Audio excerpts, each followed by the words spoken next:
কেউ বলে প্রযুক্তি দিয়েছে বেগ, আবার কেউ বলে প্রযুক্তি কেড়ে নিয়েছে আবেগ। তবে প্রযুক্তির সাথে কোনো যুক্তিতর্ক চলে না। কেন? সে কথা না হয় পরেই শুনি। তবে আজ সবাইকে দারুণ একটি আড্ডায় জুড়তে চাই। সাথে আছি আমি রওশন আরা তানিয়া, এবং আমার সাথে আছে তন্নি আর্ট অ্যান্ড ক্রাফটের কর্ণধার জিনাত সুলতানা তন্নি। সুকান্তের কবিতায় যদি বলি, 18 বছর বয়স যে দুর্বার, পথে প্রান্তরে ছোটায় বহু তুফান। সেই বয়সটা পেরিয়ে তন্নি যদিও এখন 20-এ, তবে তারও আগেই বাষ্পের বেগে স্টিমারের মতো চলে নিয়েছে স্পর্ধায় মাথা তুলবার ঝুঁকি। জানতে চাইলাম তার ইউটিউবার হয়ে উঠবার শুরুটা। দীর্ঘ যে পথটা পেরিয়েছে 7টি বছর।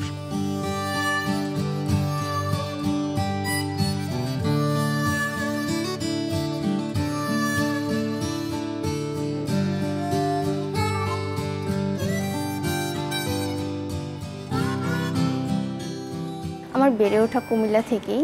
আমি কুমিল্লা থেকেই পড়াশোনা কমপ্লিট করি। সো এইচএসসি পর্যন্ত আমি কুমিল্লায় পড়াশোনা করি এবং আমি ঢাকায় মুভ হওয়ার সাথে সাথে আমার কলেজটাও এখানে মুভ হয়। আমি ইউটিউবিংটা 2017 সাল থেকে স্টার্ট করেছি। কাকে দেখে আপনি ইন্সপায়ার হয়েছেন, সেই গল্পটা যদি আমাদের শেয়ার করতেন। জি, আমার সম্পূর্ণ ইন্সপায়ারেশন হচ্ছে আমার ফারজান আপু। সো তিনি যখন তার চ্যানেলটাকে হ্যান্ডেল করছিল সুন্দর করে, তখন আমি ক্লাস 8-এ ছিলাম। তো আমার কেন জানি মনে হলো যে এটা আমার জন্য পারফেক্ট এবং আমি এটা করতে পারবো। সো ক্লাস 9-এ আমি এটা ওপেন করি। আপনি যখন শুরু করেছেন তখন কি আপনার কোনো বাধা এসেছিল? সাধারণত দেখা যায় যে আমাদের ফ্যামিলিতে এগুলো খুব একটা পছন্দ করে থাকে না। আপনার ফ্যামিলিতে আপনার বাবা মা বা আপনার যে বোনরা আছেন, তারা কিভাবে আপনাকে হেল্প করেছে? আমার বাধা বলতে, যেহেতু আমি স্কুল লাইফের থেকে শুরু করি, সো আমার পড়ালেখাটাই ছিল মূল টপিক। সো আপু যেহেতু সাকসেস পাচ্ছিল, সেহেতু ওই দিক দিয়ে আমার বাধা আসেনি। বাট আমার পড়াশোনাটাই ছিল মেন, যে আম্মু আব্বু বাবা ফ্যামিলি সবাই চেত যেন আমি পড়াশোনাটাকেই কন্টিনিউ করি। আচ্ছা, এরপরে আপনি একদম টোটাল কত সাল থেকে মোটামুটি এটা কন্টিনিউ করেছেন? যখন আমি 17 সাল থেকে স্টার্টটা হয়, তখন পড়ালেখার পাশাপাশি এটা একটু টাফ ছিল, যার কারণে আমার ফ্যামিলি থেকে একটু বাধা আসে এবং আমি কয়েক মাস এটা স্টপ রাখি। কিন্তু যখন আমি স্টার্ট করতে নিই, তখন কিছু ভিডিও ছিল যেগুলো কিনা খুব ভালো রিচ পাচ্ছিল। সো এগুলো দেখে আম্মু আব্বু আবার বলছে যে তুমি স্টার্ট করতে পারো, তখন থেকে আবার স্টার্ট করা।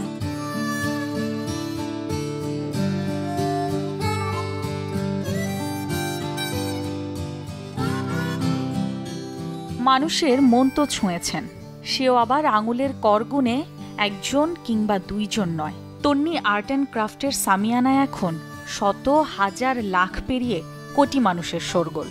সেই কোলাহলে নিজের স্বপ্ন স্লোগানের মিছিলটা ছিল কতটা সহজ কিংবা কঠিনের সমীকরণে। ছিল কি পারিবারিক বন্ধনের বিধিনিষেধ, আর লেখাপড়াটা কিংবা বাবা মায়ের করা আর্জি?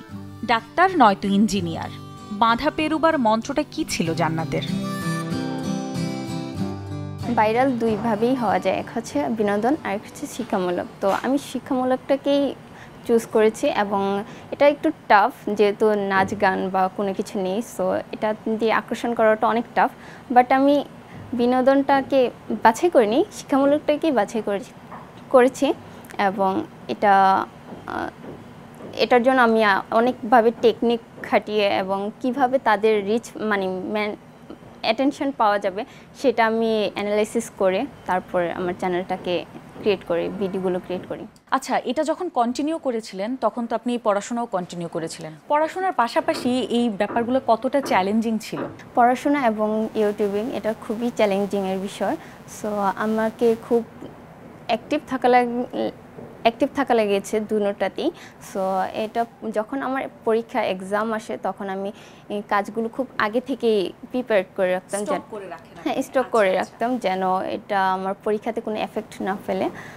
সেভাবেই আমি নিজেকে করি। আচ্ছা, আপনার কি মনে হয় যে একটা সময় থাকে যে ভিডিও দেওয়ার, যেই সময়টা মানুষ দেখবে, এই সময়টা আসলে কখন ছিল বা আপনি কখন ছাড়লে এটা রিচ হবে, সেটা আপনি কিভাবে বুঝেছিলেন একটা সময়ের পরে? এককালীন করোনার টাইমটা ছিল, যখন কিনা স্কুল কলেজ সবই বন্ধ ছিল। সো তখন বুঝতে পেরেছি সবাই এখন বাসায়, সো এখন আমি যে কোনো টাইমটাকেই চুজ করতে পারি। সো ওই সময় আমি সকালেই আপলোড করতাম, ওই টাইমটাই বেছে নিয়েছি। কিন্তু যখন স্কুল কলেজ আবার ওপেন হয় তখন আমাকে আবার বিকাল টাইমটাকে চুজ করা লাগছে, যেন তারা স্কুল থেকে এসে আমার বিকালের ভিডিওটা দেখতে পায়। সো আমি এখন বিকালের টাইমটাই ছাড়ি। আচ্ছা, আপনার এই কাজগুলো কি আপনি একাই করেন নাকি আপনার কোনো টিম আছে? আপনার এডিটিং কোথায় হতো প্রথম থেকেই, এরপরে এখন কোথায় করছেন? আমার কোনো টিম নেই, আমি একাই এডিট করি, ক্রিয়েট করি, সব কিছু আমার নিজস্বভাবে। সো কোনো টিম নেই। আপনার কোন ভিডিওটা সবচেয়ে বেশি ভিউ হয়েছিল, যেটার পরে আপনার মনে হয়েছিল যে না, আপনার এই চ্যানেলটা বা এই ভিডিওগুলো কন্টিনিউ করা উচিত? সেটা হচ্ছে আমার একটা চকলেটের প্যাকেটে একটা গিফট আইটেম, একটা মেসেজ আইটেম ছিল, যেটা কিনা চকলেট থাকবে প্লাস মেসেজ থাকবে। তো মনে হয় যে একজনকে আমি কোন কিছু বলতে চাই, বাট সেটা একটু মিষ্টি মুখ করে তারপর বলতে চাই, তখন বাবা মা হোক, বন্ধু বান্ধব হোক, আমরা কিভাবে দিব? হ্যাঁ, যখন মাদার্স ডে হবে তখন হ্যাপি মাদার্স ডে লিখে চকলেট রেখে এটাতে যখন আমি বানাবো, তখন উনি কিন্তু খুলে এটা পড়লে এটা ওনার কাছে ভালো লাগবে। সো এটা আমার টার্গেট ছিল এবং এটাই খুব ভালো রিচ পেয়েছে। এরপর থেকে কি আপনি আপনার মতো করে বানিয়েছেন? জি জি।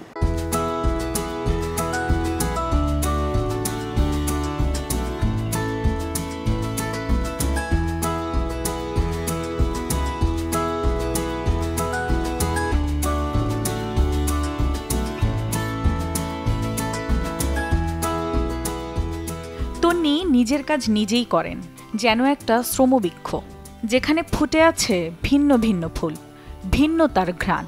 মেয়েটি নিজেই পরিচালক, চিত্রনাট্যকার, নিজেই চিত্রগ্রাহক, আবার ভিডিও সম্পাদকও।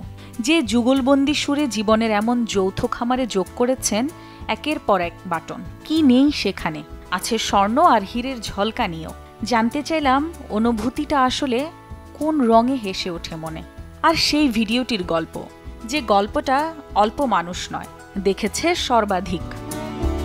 যে আপনি এত এত বাটন পেলেন, এটার অনুভূতিটা কি? বা যেই দিন আপনি কোনো মেইল পেয়েছেন বা কোনো মেসেজ পেয়েছেন যে আপনি আজকে এই ডায়মন্ড বাটনটা পাবেন, তো সেই দিনের অনুভূতিটা কি বা সেই দিনের অপেক্ষাটা কেমন ছিল? আমার আশা জেগেছিল যে আমি এটা পাবো, আর এটার আনন্দটা আমি এটা এক্সপ্লেন করতে পারবো না, যত এক্সপ্লেন করব কম হয়ে যাবে এটা। তবে বলা যায় যে আমার আনন্দগুলোর মধ্যে এটা টপে আছে। নতুন যারা ইউটিউবার আছে তাদের জন্য আসলে আপনার কি বলার আছে? একটা চ্যানেল ক্রিয়েট করা কিন্তু অনেক টাফ, অনেক ধৈর্যের, টাইমিংয়ের বিষয়। সো এটা যদি কেউ মন থেকে ক্রিয়েট করে, কোনো কিছু বেনিফিট ছাড়াই, কোনো বেনিফিটের উদ্দেশ্য ছাড়া যদি মন থেকে নিজের থেকে ক্রিয়েট করে, তাহলে কিন্তু খুব দূর পর্যন্ত আগানো যায়। তো আমি বলবো নতুনদের জন্য যে তারা কি পাচ্ছে, কি পাবে, কি মানে ওইগুলো না চিন্তা না করে এটাকে নিজের মন থেকে ক্রিয়েট করা, মন থেকে এগিয়ে যাওয়ার জন্য, তাহলে এটা খুব ভালো বেনিফিট পাওয়া যায়, যেটা আমি নিজেই করেছি। আচ্ছা, আপনি কি এর আগে ইউটিউবিং সম্পর্কে জানতেন যে ইউটিউবিং প্রযুক্তিটা কিভাবে আসলে কাজ করে? না, ওইরকমটা জানতাম না। আর আমার চ্যানেলটা যখন স্কুল লাইফ থেকেই খোলা, তখন আমি সোশ্যাল মিডিয়াতে এতটা অ্যাক্টিভ ছিলাম না, পড়ার নিয়ে শোনা নিয়েই ছিলাম। সো ওইটা আমি কখনই ভিউয়ার্স হইনি, আমি ডাইরেক্ট কন্টেন্ট ক্রিয়েটর হয়ে গেছি। সো আমার ওইসব কিছু জানা ছিল না, বা কখনই আমি ইউটিউব দেখিনি। তো আপু থেকে যখন দেখি যে আপু পারছে এবং আপু খুব ভালো চালাতে পারছে, তখন থেকে আমার আসলে ওইটা দেখে আনন্দিত হয়ে খোলা। এই ভিডিওগুলো করতে গেলে দেখা যায় যে অনেক কপিরাইট খেতে হয়, সেক্ষেত্রে আপনার কি ঘটনা ছিল? এখানে যেহেতু আমরা নিজেই কন্টেন্ট ক্রিয়েটর, নিজের ভিডিওই করা হয়, সো এখানে যেহেতু কোনো মানুষের কন্টেন্ট নেওয়া হয় না, সো আমাদের এই কপিরাইট ইস্যুটা নেই। এখন পর্যন্ত কোনো কপিরাইট খাননি বা কোনো মিউজিকের কারণে বা কেউ আপনাকে কপিরাইট দেয়নি? মিউজিকটা হ্যাঁ, মিউজিক আমাদের শর্টের জন্য যেই মিউজিকটা ইউজ করি সেটা কপিরাইটই ইউজ করে থাকি আমাদের নিজের ইচ্ছাকৃতভাবে, কারণ দেখা গিয়েছে যে মিউজিকের কারণে আমাদের ভিডিওটা রিচ পাওয়ানো যায়। এবং আর বড় ভিডিওর জন্য যে মিউজিকগুলো, সেগুলো মিউজিক কোম্পানির সাথে আমরা কানেক্টেড, তো যার কারণে বড় ভিডিওগুলোতে মিউজিক কপিরাইট ইস্যু নেই। আর শর্ট ভিডিওতে জন্য আমরা নিজেরাই চুজ করি যে এটা আমাদের দরকার। ছোট ছোট যে ভিডিও বানাচ্ছেন সহজ করে, সেটার জন্য কি আপনি মাঝে মধ্যে একাই করছেন নাকি আপনার বোনদের হেল্প নিচ্ছেন? না, সেখানে আমার বোনদের হেল্প লাগছে না, সেখানে আমি নিজেই নিজেরটা স্টাডি করে তারপর হচ্ছে হয় না create যে করি। আমি হচ্ছে এই জিনিসটা বুঝতে পারছি না, এখন আমার এই বোনটাকে যদি পেতাম তাহলে একটু হয়তো জিনিসটা আর একটু হেল্প হতো, সেরকম কি কখনো হয়েছে আপনার সাথে? হ্যাঁ, এরকমটা হয়েছে যখন হচ্ছে আমার যে সেজ আপু শারমিন, সে আমার কাজে মাঝে মাঝে আর কি কাজে হেল্প করে। যখন ক্রিয়েট করতে যাই তখন আমি আমার কাজগুলো রেডি করার সময় একটু টাইমিংয়ের বিষয়, যখন আমার টাইম শর্ট থাকে তখন আপুকে দিয়ে একটু হেল্প করানো যায়, যে আপু আমাকে এটাকে হেল্প করে একটু আমার জন্য ইজি করে দেয়। আচ্ছা, আপনাকে হচ্ছে একদম কঠিন একটা কথা বলি, যেটা আপনাদের জন্য আসলে খুবই মানে চিন্তা করলেই ভয়ঙ্কর ব্যাপার, সেটা হচ্ছে যদি কখনো আপনার এই চ্যানেলটা চলে যায়, মানে আপনার কি এটা উপলব্ধি হয় এখন? হ্যাঁ, এরকমটা উপলব্ধি হয় যে চ্যানেল নাও থাকতে পারে, বাট বিশ্বাস আছে যেহেতু নিজের কন্টেন্ট সেরকম কিছু হবে না, বাট হ্যাকারদের কথা তো আর বলা যায় না। সেদিন আপনি কি করবেন আসলে, আপনার সেদিনের কথাটা শুনতে চাচ্ছি। এটা একটা বাচ্চা যেভাবে মানুষ করে, আমিও আমার চ্যানেলটাকে সেইভাবে মানুষ করেছি, মানে সেইভাবেই ক্রিয়েট করেছি। সো এটা হারানোটা অনেক দুঃখজনক হবে আমার জন্য, আমার লাইফের একটা বিশেষ পার্ট হারিয়ে যাবে এরকম মনে হবে। আর যদিও এটা হারিয়ে যায় কখনো, তখন নিজেকে আবার নতুন করে গড়ার ট্রাই করব। নতুন যারা ইউটিউবার আছে তাদের জন্য আপনার কি পরামর্শ থাকবে? বিভিন্ন মানুষের কিন্তু বিভিন্ন প্রতিভা, সো প্রতিভা দেখেই কিন্তু আসলে নিজের কেরিয়ারটা গড়া উচিত, তাহলে অনেক দূর পর্যন্ত এগোনো যায়। সো আমার মনে হয় যদি কেউ যদি আর্ট অ্যান্ড ক্রাফট রিলেটেড কোনো প্রতিভা থেকে থাকে, আমার মনে হয় এটা স্টার্ট করা ভালো পড়াশোনার পাশাপাশি। সর্বশেষ একটা প্রশ্ন, সেটা হচ্ছে আমরা ফেলে দেয়া জিনিসকে কি নতুন করে তৈরি করতে পারি? আপনি এই ব্যাপারে কি বলতে চান? আমরা ফেলে দেওয়ার জিনিসটাকেও অনেক সুন্দরভাবে ঘরে সাজানোর জন্য কিছু তৈরি করতে পারি।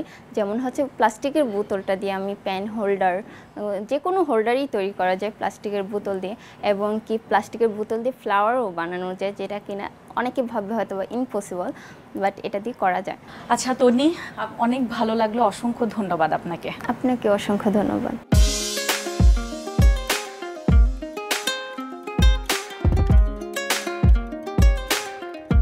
প্রযুক্তির সাথে তাল মিলিয়ে এগিয়ে চলেছেন অনেকেই।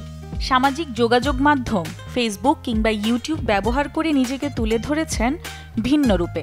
তাদেরই একজন মুক্তা আক্তার। এবার শুনবো আরও একজন ইনফ্লুয়েন্সার, মুক্তা আর্ট অ্যান্ড ক্রাফটের স্বত্বাধিকারী মুক্তার উঠে আসার গল্পটা। ফ্যামিলিতে কাকে দেখে আপনি ইন্সপায়ার হলেন, কেন মনে হলো যে হচ্ছে ইউটিউবিংয়ে আসা উচিত? সত্যি কথা বলতে কাজের প্রতি নেশাটা আসে আমার বাবার থেকে, কারণ বাবা যখন অফিস থেকে আসতো তখন উনি ছবি আঁকতো বা কখনো কোনো কিছু তৈরি করতো, ছোটোখাটো কিছু বানাইতো, মানে ওনার মধ্যেও এই জিনিসটা ছিল বিধায় আজকে হয়তো আমাদের প্রত্যেকটা ভাই বোনের মধ্যেও জিনিসটা কাজ করে। আমি যেটা সেটা তৈরি করতাম, দেখতাম যে পাশের আন্টি খুব পছন্দ করতো বা আমার ফ্রেন্ডরা অনেক বলতো যে তোমার, মানে ওরা আমাকে দিয়ে অনেক ছবিও আঁকাইতো। তারপরে যখন আমি ক্লাস 9-এ উঠি, দেখা যাচ্ছে আমার অনেক ফ্রেন্ডের প্র্যাকটিক্যাল খাতা আমাকে করে দিতে হয়েছে, আমি ছবি আঁকতে পারি তাই। তো ওইখানে দেখলাম যে মানুষ আমার কাজগুলোকে অনেক পছন্দ করে। তো এই ভালো লাগা থেকে কাজের প্রতি আরও আগ্রহ বেড়ে যায় এবং কাজটা আরও মজা পাই। তখন দেখা যাচ্ছে যে ওই নেশা থেকেই কাজটা শুরু হয়।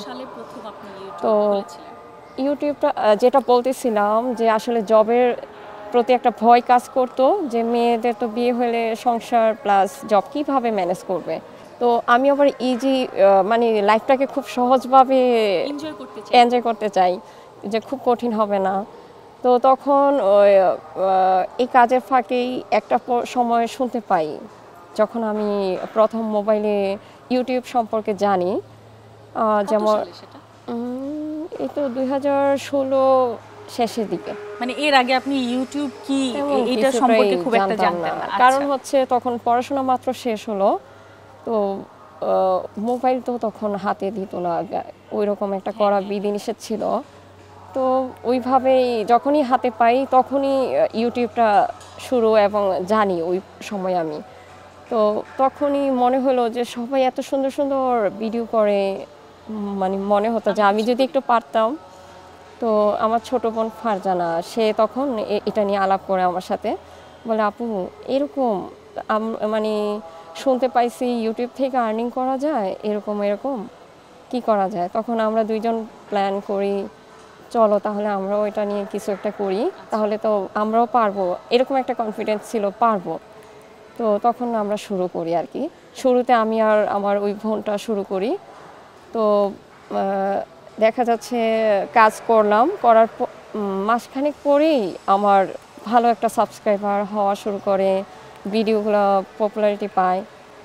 তারপর ড্রয়িং নিয়ে কাজ করার সময় মনে হল, কারণ আমার না একটা কাজ না, আমি অনেক কাজ জানি, সেটা হয়তো অনেকেই জানে না, আমি ওইভাবে সব কিছু ইয়ে করি নাই। তো ক্রাফটিং, পেপার ক্রাফটটা পাশাপাশি ধরলাম। আমাদের দেখা যায় যে বাংলাদেশে বাবা মারা এই আঁকা আঁকি, তারপরে এই যে পেপার ক্রাফটিং এগুলো খুব একটা পছন্দ করে না। তারা সবসময় চান যে তাদের সন্তানেরা ডাক্তার হবেন, ইঞ্জিনিয়ার হবেন, খুব স্বাভাবিক। সেক্ষেত্রে আপনার বাবা মাকে আপনাকে ব্যাপারে বাধা দিয়েছিল কিনা কোনো রকম? আমি ডাক্তার হওয়ার নেশায় ছিলাম, কারণ আমি সায়েন্স থেকে পড়াশোনা করছি, কিন্তু একটা পর্যায়ে আমি একটু অসুস্থ হয়ে যাই, যার কারণে হয়তো ওই স্বপ্নটা ওইভাবে আমি সাকসেস করতে পারি নাই। পেপার ক্রাফটিং কিংবা ড্রয়িং এটা আসলে কারোর পড়াশোনা ক্ষতি করে কিনা, এটা আমি বলবো যে একেবারেই ভুল চিন্তা এটা আমাদের। এবং আমি যখন এই কাজগুলো করি, তখন আমার যখন খুব খারাপ লাগতেছে, আমি একটা ছবি আঁকলাম, তখন তার মধ্যে একটা অতিরিক্ত তার মধ্যে হয় কি একটা কনফিডেন্স তৈরি হয়, সে কিছু একটা করতে পারবে। ওইটা থেকে তার ভবিষ্যৎ কি হয়, ভালো কিছু করার একটা আগ্রহ তৈরি হয়। ছোটবেলা থেকে বোঝা যায় যে আসলে তার নেশাটা কোন দিকে কাজ করতেছে। তো যেহেতু আমার নেশাটা কাজ করতো ড্রয়িংয়ের দিকে, ক্রাফটিংয়ের দিকে, আমি এটা নিয়ে কাজ করছি, আমি আজকে অনেক ভালো সাকসেস। সবচেয়ে বেশি কে সাপোর্টিভ ছিল, আপনার পাশে দাঁড়িয়েছিল কে? আমার হাজব্যান্ড, আমার বাচ্চা, আমাকে সবাই খুব সাপোর্ট করে।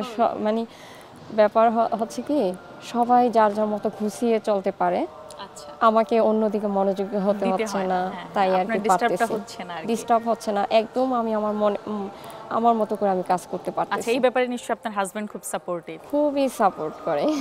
আচ্ছা, আপনি যখন পড়াশোনা প্লাস হচ্ছে সংসার দুইটা মিলে আপনার কি মনে হয় মাঝে মধ্যে, যে হয় না যে বিরক্ত চলে এসেছে, বা হচ্ছে যে না আমার যতই বিরক্ত লাগুক না কেন আমি এটা করেই যাব, কি মনে হয় ওই সময়টাতে? সত্যি কথা বলতে, যদি আমি মনে করি খুব বিরক্ত লাগতেছে, তাহলে এটা যে কোনো সময়ই বিরক্ত লাগবে। এটা যদি আমি মাথায় না রাখি, সবসময় যে কোনো সিচুয়েশন সহজভাবে নেই, তাহলে বিষয়টাকে অতটা জটিল মনে হয় না, খুব সহজে করা যায়। আচ্ছা, নতুন যারা ইউটিউবার আছে তাদের জন্য আপনার কি পরামর্শ থাকবে? সবাই যার যার পছন্দের কাজটাকে বেছে নিতে হবে, সে যেটা খুব পছন্দ করে, তাহলে ওই কাজটার মধ্যে খুব আনন্দ পাবে। এবং কাজটা যখন সে শুরু করবে, ইউটিউব যদি শুরু করে আর কি, তাহলে প্রথমে সাকসেসের আশাটা না করে কাজের প্রতি মনোযোগী এবং কাজটা কতটা সুন্দরভাবে প্রেজেন্ট করা যায় ওইটার দিকে মনোযোগী হতে হবে, এবং ধৈর্যের সাথে কাজটা করতে হবে। তাহলে দেখা যাবে কি, এই ভিডিওগুলো একটা সময় শুরুতে আসলে সাকসেস হবে না, কারণ পপুলারিটি পাওয়াটা একটু সময়ের ব্যাপার। তো এইভাবে আপলোড করতে করতে একটা সময় দেখা যাচ্ছে, যদি কাজগুলো খুব কোয়ালিটি মেনটেন করে কাজটা করা যায় এবং শিক্ষামূলক হয়, তাহলে এটার চাহিদা আরও বেশি থাকে এবং মানুষ এটা খুব পছন্দ করবে, তখন পপুলারিটি খুব দ্রুত হওয়ার চান্স থাকে আর কি। মুক্তার, সর্বশেষ আপনার কাছে একটা প্রশ্ন থাকবে, সেটা হচ্ছে এই যে স্কুলগুলো আছে ছোট ছোট বাচ্চাদের, সেইখানে আপনার যেই আঁকা আঁকি ক্রাফটিং, এটা কি থাকা উচিত কিনা, বা প্রত্যেকটা বাচ্চার মধ্যে এটা দিয়ে দেওয়া উচিত কিনা? আপনার কি মনে হয়, আপনি হলে কি করতেন বা কি বলবেন এই বিষয়ে? আমার অভিজ্ঞতায় যেটা মনে হয়, অবশ্যই থাকা উচিত। এটা ব্রেন ডেভেলপ করতে সাহায্য করে। সত্যি কথা বলতে, এটা আসলেই সবার থাকা উচিত। অতটা সহজ নয় যতটা সহজ তুমি ভাবো। এত সহজে হয় না কিছু, হয়ে যায়নি কখনো, আবার কঠিনও না। মুক্তার মুক্তঝরা হাসিতেও যেন সেই অনুভূতির সুখ। শ্রমই দিতে পারে মুক্তি, শ্রমই হোক এগিয়ে যাবার যুক্তি।